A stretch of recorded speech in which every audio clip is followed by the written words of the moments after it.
friends, I welcome you all to today's video. Today we will talk about recessive epistasis. In the last video we have already seen dominant epistasis and duplicate dominant epistasis. And in one of my previous videos I have explained what is gene interaction, epistasis, the differences or similarities between them, and compared them with pleiotropy, polygenic inheritance and dominance. I suggest you all to go through those two videos first before starting this one. I have already told you that when two genes at two different genetic loci interact with one another in a single biochemical pathway, then that is called as gene interaction. In that pathway, the genetic products, that is proteins produced by genes at two different loci, they help each other. ये जो genetic products हैं वो एक दूसरे के साथ मिलके एक फिनोटाइपिक कैरेक्टर बनाएंगे, तब हम उन्हें बोलेंगे जीन इंटरेक्शन. लेकिन एपिस्टेसिस, जिसका मतलब है स्टैंडिंग अपॉन, उसमें क्या होता है, एक जीन प्रोडक्ट दूसरे जीन प्रोडक्ट को के काम को इंटरफेयर करता है, उसका फिनोटाइपिक एक्सप्रेशन नहीं होने देता है. और ये इंटरेक्शन जो है ये भी दो जेनेटिक लोसाई पे ही है. लेकिन इसमें क्या होता है, ये प्रोडक्ट्स जो हैं एक दूसरे को हेल्प नहीं करते. एक प्रोडक्ट, जेनेटिक प्रोडक्ट, दूसरे को इनहिबिट करता है उसके फिनोटाइपिक एक्सप्रेशन को. ये मैं ऑलरेडी समझा चुकी हूँ. आज हम बात करते हैं रिसेसिव एपिस्टेसिस के बारे में. रिसेसिव एपिस्टेसिस में क्या होता है, इसमें एक जेनेटिक लोकस में, फॉर एग्जांपल यहाँ एक जेनेटिक लोकस है, ये एक जीन है, यहाँ पर एक जीन है, उसके दोनों एलील, फिर यहाँ पर एक होमोलोगस क्रोमोसोम का पेयर है, यहाँ पर दूसरा जीन है, यहाँ पर उसके दोनों एलील्स हैं. इसमें क्या होता है, जो यहाँ पर एक ये वाला जो जेनेटिक लोकस है ये इसके एक्सप्रेशन को इनहिबिट करेगा. लेकिन ये एक्सप्रेशन को इनहिबिट करने के लिए यहाँ पर दोनों कॉपी का रिसेसिव होना, मतलब दो कॉपी होना ज़रूरी है. और दो कॉपी होना अगर ज़रूरी है तो आपको पता है कि जब भी कोई एलील दो कॉपी में काम करता है तो वो रिसेसिव होता है, होमोजाइगस सिचुएशन. तो दो कॉपी एलील का होना ज़रूरी है. फॉर एग्जाम्पल स्मॉल ए, ये दोनों मिलके इन दोनों के काम को रोकेंगे, तब हम उसे बोलेंगे रिसेसिव एपिस्टेसिस. हमने डोमिनेंट एपिस्टेसिस में क्या देखा था कि एक जेनेटिक लोकस में कोई एक ही अलील, क्योंकि वो डोमिनेंट स्टेट में है, यहाँ के जीन को बंद कर देगा, इसके जेनेटिक एक्सप्रेशन को बंद कर देगा, मतलब इसके फिनोटाइपिक एक्सप्रेशन को नहीं होने देगा. तब उसका मतलब होता था डोमिनेंट एपिस्टेसिस. लेकिन रिसेसिव एपिस्टेसिस में दो कॉपी, मतलब ये वाला जीन इन टोटल यहाँ के किसी भी एलील के काम को बंद कर सकता है, या इस जीन को ही टोटल बंद कर सकता है, उसके एक्सप्रेशन को. इसे हम डिटेल में अभी एग्जाम्पल के साथ देखेंगे. पहले डेफिनेशन देख लेते हैं.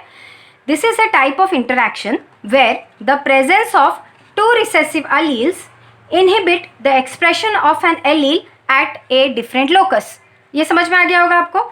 यहाँ पर क्या होता है, दोनों टू रिसेसिव एलील्स की ज़रूरत होती है डिफरेंट लोकस, मतलब दूसरे पोजीशन में उसके एक्सप्रेशन को रोकने के लिए.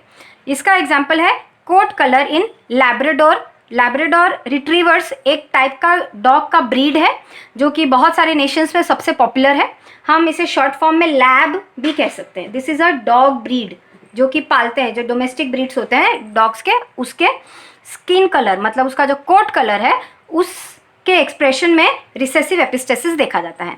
और मैंने आपको बताया है ऑलरेडी कि जीन इंटरैक्शन हो या एपिस्टेसिस हो तो वहाँ पर इंडिपेंडेंट असॉर्टमेंट फॉलो होता है, लेकिन इंडिपेंडेंट फिनोटाइपिक एक्सप्रेशन फॉलो नहीं होता है. इस वजह से मेंडल के जो क्लासिकल डाइहाइब्रिड रेशियोज है वो नहीं हमें मिलते हैं, तो we will get modified ratios over here. तो जो कोट कलर है लैब्राडोर में, ये तीन वेराइटीज़ है इसके, black, brown and yellow. That means जो डॉग ब्रीड है यहाँ पर लैब्राडोर का, जिसे हम लैब बोलेंगे इन शॉर्ट, वो तीन कलर में आते हैं, ब्लैक कलर में, ब्राउन कलर में, येलो कलर में. और यहाँ पर जो दो जेनेटिक लोसाई है हमारा, समझ लीजिए यहाँ पर एक लोकस है, ये वाला locus it produces the type of pigment. ये वाला जेनेटिक लोकस पिगमेंट को कंट्रोल करता है, और दूसरा जेनेटिक लोकस जो है it helps in deposition of this pigment in the skin of this dogs. तो अगर ये जो दो जेनेटिक लोसाई यहाँ पर इन्वॉल्व हैं वो हैं जीन बी एंड जीन ई. जो जीन बी है इसके दो एलील हैं, कैपिटल बी स्मॉल बी, और जीन ई जो है उसके दो एलील हैं, कैपिटल ई स्मॉल ई. जीन बी जो है इट प्रोड्यूसेस पिगमेंट, और जीन ई जो है ये एक्यूमुलेशन करेगा या नहीं करेगा, ये हेल्प कर भी सकता है, नहीं भी कर सकता है. तो अगर कैपिटल बी है प्रेजेंट तो capital B it is dominant होने की वजह से एक कॉपी होने से भी चलेगा, ये ब्लैक पिगमेंट बनाएगा. अब किसी के पास अगर 2 स्मॉल बी है तो ये ब्राउन पिगमेंट बनाएगा, जिसे हम चॉकलेट भी कह सकते हैं, चॉकलेट वैरायटी भी कह सकते हैं, क्योंकि ये रिसेसिव है तो 2 कॉपी होने से होगा। अब जब कैपिटल ई प्रेजेंट है तो ये हेल्प करेगा इन पिगमेंट्स को एक्यूमुलेट करने में। मतलब अगर कैपिटल ई प्रेजेंट है जीनोटाइप में तो पिगमेंट बनने के बाद वो स्किन में दिखेगा, जिस वजह से जो लैब्राडोर डॉग है जो वो या तो ब्लैक या तो ब्राउन डिपेंडिंग अपॉन बी या स्मॉल बी कलर हो जाएगा उसका। लेकिन अगर स्मॉल ई प्रेजेंट है, क्योंकि ये रिसेसिव है तो 2 कॉपी होने से एक्टिविटी दिखाएगी, तो अगर 2 स्मॉल ई प्रेजेंट है तो ये प्रिवेंट करेगा एक्यूमुलेशन को। इसका मतलब है कि जो डॉग होगा उसमें ब्लैक या ब्राउन पिगमेंट बनेगा तो, लेकिन वो डिपॉजिट नहीं हो पाएगा, जिस वजह से जो ब्रीड होगा लैब का वो होगा येलो। अब यहाँ पर जीनोटाइप का हम कॉम्बिनेशन देख लेते हैं। कैपिटल बी अगर एक पोजीशन पे प्रेजेंट है और एक पोजीशन पे कुछ भी हो सकता है, और अगर कैपिटल ई प्रेजेंट है तो बी से ब्लैक बनेगा और ई हेल्प करेगा तो ब्लैक कलर का लैब्राडोर बनेगा। अगर 2 स्मॉल बी है और एक ई है और इस पोजीशन में कुछ भी हो फर्क नहीं पड़ता तो ब्राउन कलर का लैब बनेगा। अगर कैपिटल बी है और इसमें कुछ भी हो और 2 स्मॉल ई है, 2 स्मॉल ई मतलब डेंजर, तो ब्लैक बनेगा भी लेकिन डिपोजिशन नहीं होगा, जिस वजह से हमें जो लैब मिलेगा वो येलो कलर का होगा। उसी तरीके से 2 स्मॉल बी और अगर 2 स्मॉल ई है, 2 स्मॉल ई मतलब डेंजर, तो ब्राउन पिगमेंट बनेगा तो, लेकिन डिपॉजिट नहीं होगा, जिस वजह से जो लैब डॉग मिलेगा वो येलो कलर का होगा। अब यहाँ पर ये जीनोटाइप समझने के बाद अब हम क्रॉस देखते हैं। Here A black homozygous Labrador dog is crossed with a yellow homozygous Labrador. Black homozygous होने के लिए कैपिटल बी, कैपिटल ई, और येलो होने के लिए स्मॉल बी, स्मॉल ई है। अब इस पेरेंट में से जो गैमेट बनेगा that will be, capital E, यहाँ पे जो बनेगा वो होगा स्मॉल ई। अब उनके फ्यूजन की वजह से जो F1 मिलेगा वो होगा capital B, capital E, small E, क्योंकि यहाँ पर कैपिटल बी है तो ब्लैक पिगमेंट और कैपिटल ई है तो डिपोजिशन, जिस वजह से जो F1 होगा it will be black in colour. अब ये सेल्फिंग होगी यहाँ पर, तो capital B, capital E, small E is crossed with same उसी टाइप के जीनोटाइप के साथ। तो इसमें से जो गैमेट्स बनेंगे as usual capital B, capital E, capital B, small B, capital E, small E. अब इस ऑर्गेनिज्म से जो गैमेट्स बनेंगे वो यहाँ पर है कैपिटल बी, कैपिटल ई, यहाँ पर सारे गैमेट्स है इससे जो भी बने हैं, और यहाँ पर हमारा पुनेट स्क्वायर है। तो फर्स्ट ऑर्गेनिज्म देखिए, कैपिटल बी, कैपिटल ई, क्योंकि यहाँ पर स्मॉल ई नहीं है, एक होने से काम नहीं करेगा, ये बात ध्यान रखना है। स्मॉल ई तभी काम करेगा जो 2 कॉपी होगा। तो यहाँ पर एक भी नहीं है तो ये क्या बनेगा, क्योंकि कैपिटल बी है तो ये ब्लैक बनेगा। अब ये भी ब्लैक बनेगा क्योंकि एक स्मॉल ई है, 2 नहीं है। ये भी ब्लैक बनेगा क्योंकि कैपिटल बी है और कैपिटल ई है, ये भी ब्लैक बनेगा। लेकिन यहाँ पर देखिए 2 स्मॉल ई आ गया जो कि डेंजर है, तो 2 स्मॉल ई अगर है तो ब्लैक पिगमेंट बनने के बाद भी वो येलो कलर का ही रहेगा। उसी तरीके से यहाँ भी देखिए 2 स्मॉल ई है जिस वजह से वो येलो होगा। अब यहाँ पर देखिए, यहाँ पर एक भी स्मॉल ई नहीं है और 2 स्मॉल बी है तो क्या होगा, ब्राउन। अब यहाँ पर वैसे ही ये भी ब्राउन होगा क्योंकि 2 स्मॉल बी और एक कैपिटल ई है, ये भी ब्राउन, 2 स्मॉल बी एक कैपिटल ई।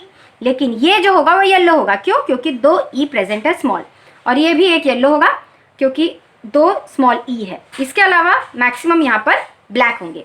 तो हमारा जो मॉडिफाइड मेंडल का रेशियो आएगा डाइहाइब्रिड क्रॉस का, दैट विल बी 9:3:4। 9 हो जाएंगे ब्लैक, 3 हो जाएगा brown and 4 will be yellow. तो यहाँ पर इस क्रॉस के बाद हमें कंक्लूजन क्या मिलता है कि small E is recessive epistatic. It shows recessive epistasis and it is recessive epistatic in nature to capital B and small b। इससे ये पहला एग्जाम्पल क्लियर होता है। जो सेकेंड टाइप का एग्जाम्पल है रिसेसिव एपिस्टेसिस का, that is Bombay phenotype. Bombay phenotype एक स्पेशल टाइप का ब्लड ग्रुप है एबीओ के अलावा। एबीओ ब्लड ग्रुप के बारे में मैंने एग्जाम्पल्स ऑफ मल्टीपल एलील में बात की थी, उसे आप देख लेंगे तो अच्छा होगा। उससे मैंने क्या कहा था कि आरबीसी के ऊपर जिस टाइप का कार्बोहाइड्रेट होगा उसके सेल सरफेस पे उस टाइप का ब्लड ग्रुप होगा। मतलब समझ लीजिए कि ये एक आरबीसी मॉलिक्यूल है, ये एक आरबीसी मॉलिक्यूल है, उसके ऊपर इस टाइप का एक कार्बोहाइड्रेट है।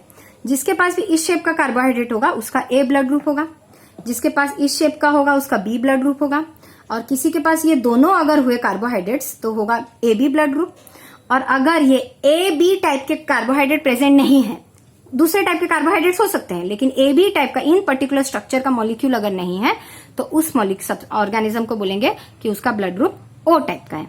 अब ये ए बी और A B and O depend करता है कैसा जीनोटाइप होगा उस ऑर्गेनिज्म का, क्योंकि जैसा जीनोटाइप होगा वैसा टाइप का एंजाइम बनेगा, और वैसा टाइप का एंजाइम बनने से उस एक बायोकेमिकल पाथवे में वो एंजाइम्स काम करेंगे, जिसका रिजल्ट उस बायोकेमिकल पाथवे की वजह से ये कार्बोहाइड्रेट्स बनेंगे, और ये कार्बोहाइड्रेट फिर सेल सरफेस मॉलिक्यूल्स बन जाएंगे आरबीसी पे। तो ये जो जीनोटाइप है ये डिपेंड करता है एक जेनेटिक लोकस पे। ये यहाँ पर एबीओ ब्लड ग्रुप के लिए एक जेनेटिक लोकस रिस्पॉन्सिबल है, तो उस जेनेटिक लोकस को बोलते हैं एबीओ लोकस, और यहाँ पर 2 अलील्स प्रेजेंट होंगे, और जो अलील्स एबीओ लोकस पे प्रेजेंट होते हैं वो 3 तरह के हैं, IA, IB and small I. आपको पता है कि एबीओ ब्लड ग्रुप एक मल्टीपल एलील का एग्जाम्पल है, क्योंकि जनरली एक जेनेटिक लोकस के 2 ही अलील्स होते हैं, लेकिन यहाँ पर पॉपुलेशन में 3 है, 3 में से कोई भी 2 किसी भी ऑर्गेनिज्म में प्रेजेंट होगा। तो अगर IA होगा तो वो ऐसा एंजाइम बनाएगा जो कि ए टाइप का कार्बोहाइड्रेट बना पाएगा, जिसका IB होगा वो ऐसा एंजाइम बनाएगा जो कि बी टाइप का कार्बोहाइड्रेट बना पाएगा, जिसका स्मॉल आई प्रेजेंट होगा अगर जेनेटिक लोकस पे किसी कहीं पर भी, तो वो कोई भी एंजाइम नहीं बनाएगा, जिस वजह से ए बी टाइप का कार्बोहाइड्रेट नहीं बनेगा और उस ऑर्गेनिज्म का ब्लड ग्रुप हो जाएगा O। तो यहाँ पर हमने जीनोटाइप का एक सेट देख लेते हैं।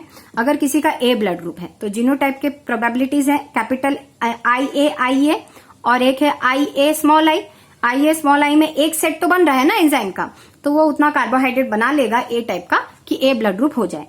उसी तरह से बी होगा IB और IB स्मॉल आई, उसी तरह से AB होगा IA IB की वजह से, और किसी का अगर O ब्लड ग्रुप है तो वो होगा स्मॉल आई की वजह से, और आपको पता है स्मॉल आई होने से कोई एंजाइम नहीं बनेगा।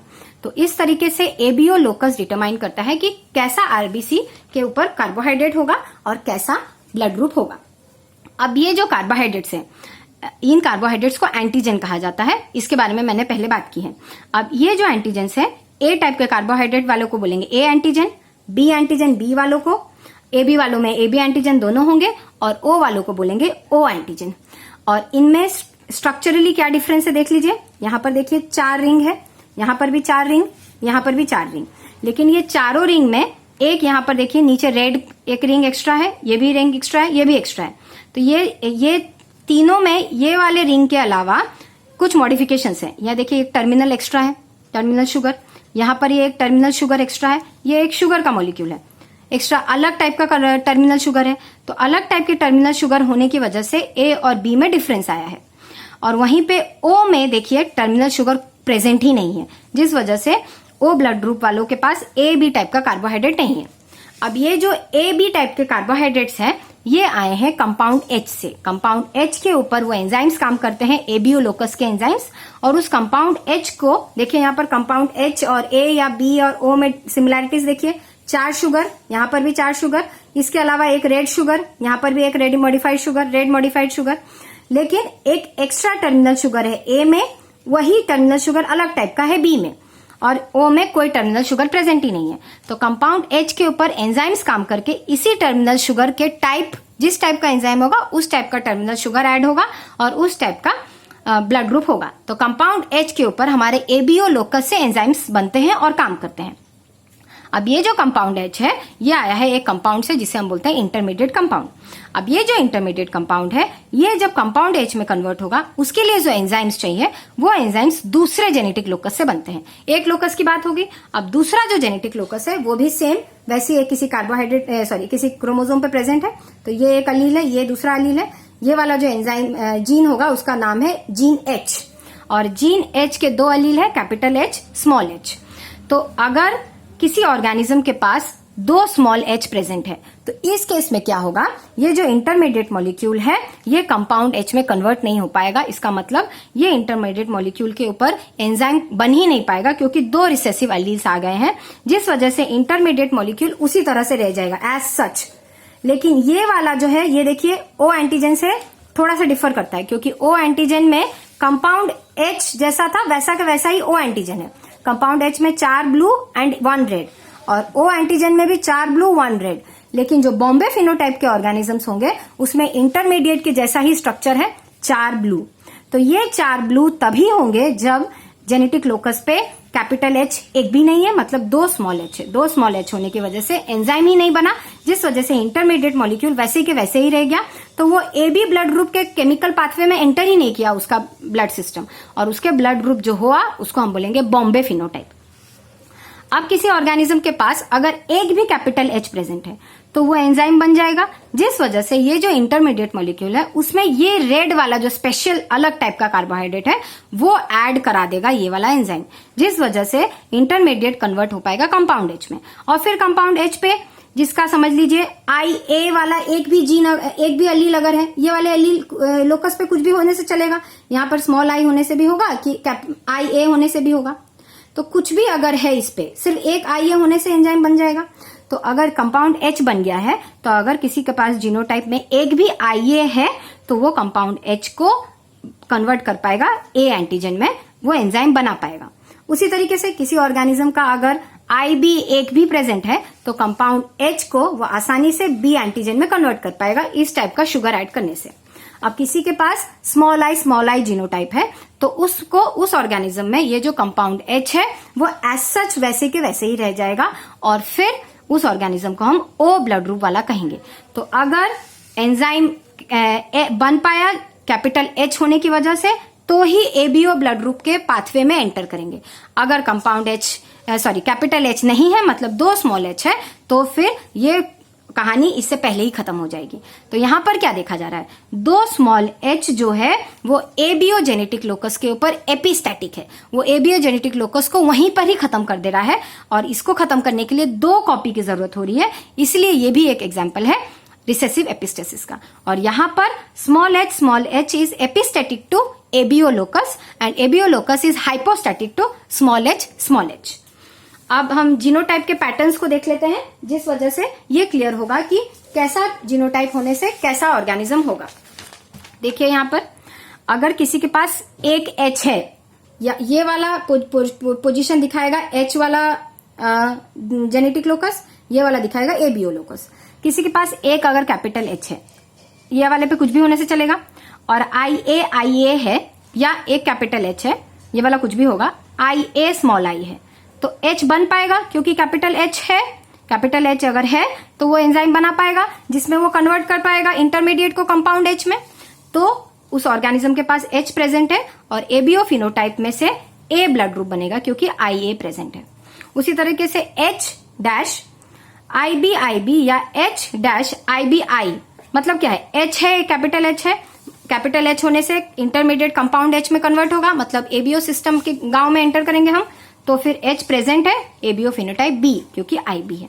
उसी तरीके से अगर कैपिटल H है और IB है तो H प्रेजेंट होगा क्योंकि H है, अगर जीन अलील H है, कैपिटल H है तो एंजाइम बना, इंटरमीडिएट कंपाउंड कन्वर्ट हो पाया कंपाउंड H में, जिस वजह से H प्रेजेंट है और वो ऑर्गेनिज्म का फिनोटाइप हो गया AB। अगर कैपिटल H और स्मॉल i है तो भी कंपाउंड H बन पाया, लेकिन वो कंपाउंड H AB एंटीजन में ना कन्वर्ट हो गए, O एंटीजन में कन्वर्ट हुआ, और इस वजह से उस ऑर्गेनिज्म का जो ब्लड ग्रुप है that will be O blood group. उसी तरीके से देखिए अगर 2 स्मॉल h है एक कॉपी में प्रेजेंट, तो 2 स्मॉल h अगर है तो दूसरे लोकस पे आप जो भी है उस पर ध्यान मत दीजिए। अगर 2 स्मॉल h है तो इस वजह से क्या होगा, एंजाइम नहीं बन पाएगा, जिस वजह से इंटरमीडिएट कंपाउंड H में कन्वर्ट नहीं होगा, और इंटरमीडिएट अगर कंपाउंड H में कन्वर्ट नहीं होगा तो क्या होगा, इंटरमीडिएट जो है वो एज सच रह जाएगा। देखिए 4 रिंग है, यहाँ पर भी 4 रिंग है, तो उसे हम O ब्लड ग्रुप बोलेंगे, लेकिन ये इन ब्रैकेट होगा बॉम्बे फिनोटाइप। तो यहाँ पर देखिए compound H is not produced and the phenotype is O with a bracket Bombay phenotype. तो जो O है वो माइंड यू 2 केसेस में बन सकता है। पहला केस में क्या हो सकता है, 2 स्मॉल h, और दूसरा केस में क्या हो सकता है, कैपिटल H और 2 स्मॉल i। लेकिन इन दोनों में डिफरेंस यही है कि इसका नाम है Bombay phenotype.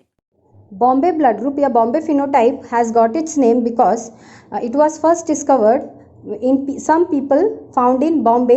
At present it is called as Mumbai in the year 1952, and it is the rarest blood group in the world. Here are some differences between Bombay blood group or Bombay phenotype and O blood group. The first one is जिनका Bombay blood group होता है उनके पास H compound नहीं होता है, ये मैंने आपको भी समझाया है, जो कि प्रिकर्सर है A या B एंटीजन का।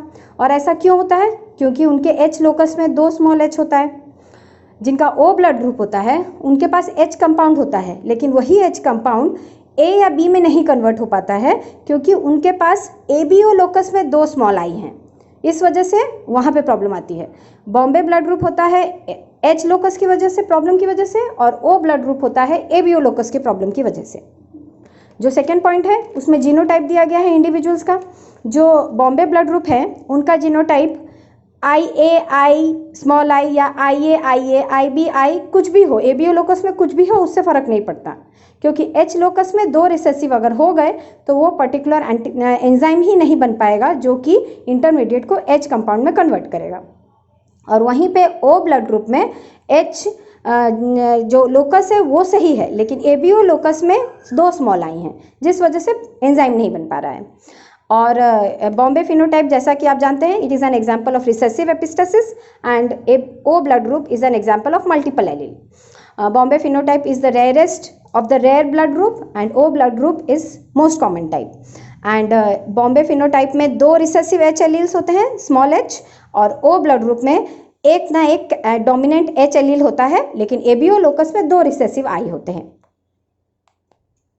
तो इस तरीके से हम ये बोल सकते हैं allele at ABO are hypostatic to the recessive H allele. और ये जो पाथवे है ये आपके स्क्रीन पे मैं टाइप्ड फॉर्मेट में दिखा दूंगी। तो with this we come to the, तो जो अलील है ABO लोकस पे वो क्या है? हाइपोस्टैटिक है, रिसेसिव H एलील का। तो दूसरे जेनेटिक लोकस पे अगर 2 स्मॉल h होगा तो वो 2 स्मॉल h एपिस्टैटिक होगा, किसके ऊपर? ABO लोकस के ऊपर। और ABO लोकस पे जो भी एलील हो वो क्या होगा? हाइपोस्टैटिक। तो allele at ABO are hypostatic to the recessive H allele. ये जो बायोकेमिकल पाथवे है ये टाइप्ड फॉर्मेट में आपके स्क्रीन पे दिख रहा होगा आप लोगों को। तो with this we come to the end of this video. If you have any doubt regarding this concept you can ask me in the comment section. Thank you for watching this video.